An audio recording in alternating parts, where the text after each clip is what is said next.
Okay, so I almost fell into the trap of I'm not doing enough for homeschooling and quickly got out of it by telling myself all the things I tell other moms when they tell me that, because it is a normal feeling common among all homeschool mothers and anyone that homeschooled their children all the way through and they're done now.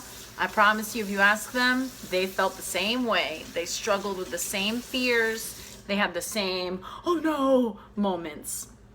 And what brought mine on, it's funny, I'm not worried at all about science and literature and geography or history because we read so much about that with all of our wonderful Charlotte Mason life books, and I have a curriculum that I'm following and sticking to with that. What I worry about is math and reading, particularly math. Reading is coming along very well. One of mine is very good at math, and the other, I can't tell if he's just not good at it or if he just thinks differently, learns differently, needs a little more time, needs things explained a little differently. And if it's either way, it's fine. It's just made me panic for a minute because I feel behind. But that's the whole conditioned mindset, right? You have to be doing this at this age. Who said? Oh, people that don't matter. No, you have to be doing this when you're ready to do this, right? And if you're ready to move on, whatever age you are. And if you're not ready to move on, don't, whatever age you are.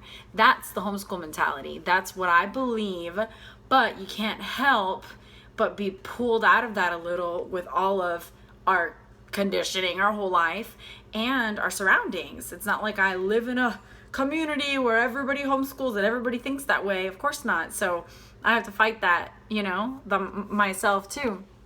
So just had to get out of it yesterday, and it was fast, but it showed me like I'm not done with this struggle. Like this is going to pop its head in throughout the years. It will happen.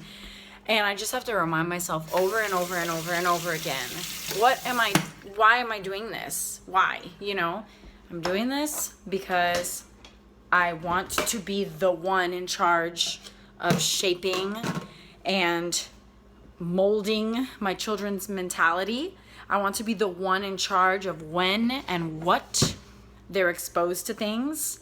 I want to be the one to teach them truth, and I want them to love learning, love school, love knowledge, and go seek it out later when they can read fluently and easily. And if I focus on those things, then I feel a sudden relief, But, and I also feel very encouraged because I know that my kids love school. They tell me every day, I love being homeschooled. I know that my kids love learning because every day they say, can you read more? Can you read more? And I'm like, I can't, I gotta go do this or that. We'll read more later.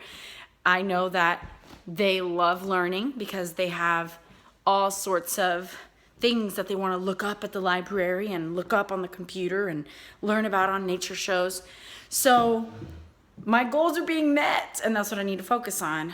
Can't focus on, you are in second grade, so you need to be doing these things with math.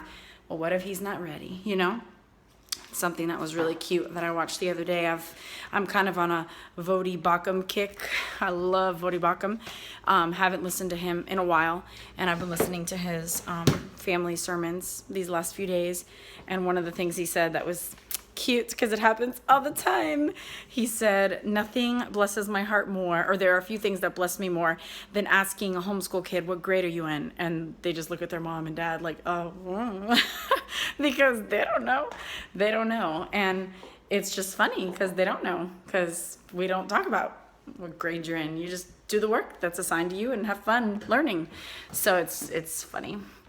But anyway, just want to encourage you guys. I go through the same struggles, and just got to keep telling yourself, reminding yourself of all the things that why you're doing this and why it matters to you. And just know that you are a true blessing, not just to your children, but to your husband, if you are pretty much sacrificing your life to educate your children at home. It is a life commitment, but man, I rejoice in the privilege, and I'm so thankful for the blessing, and look forward to what it will all mean on the other side. Have an awesome day.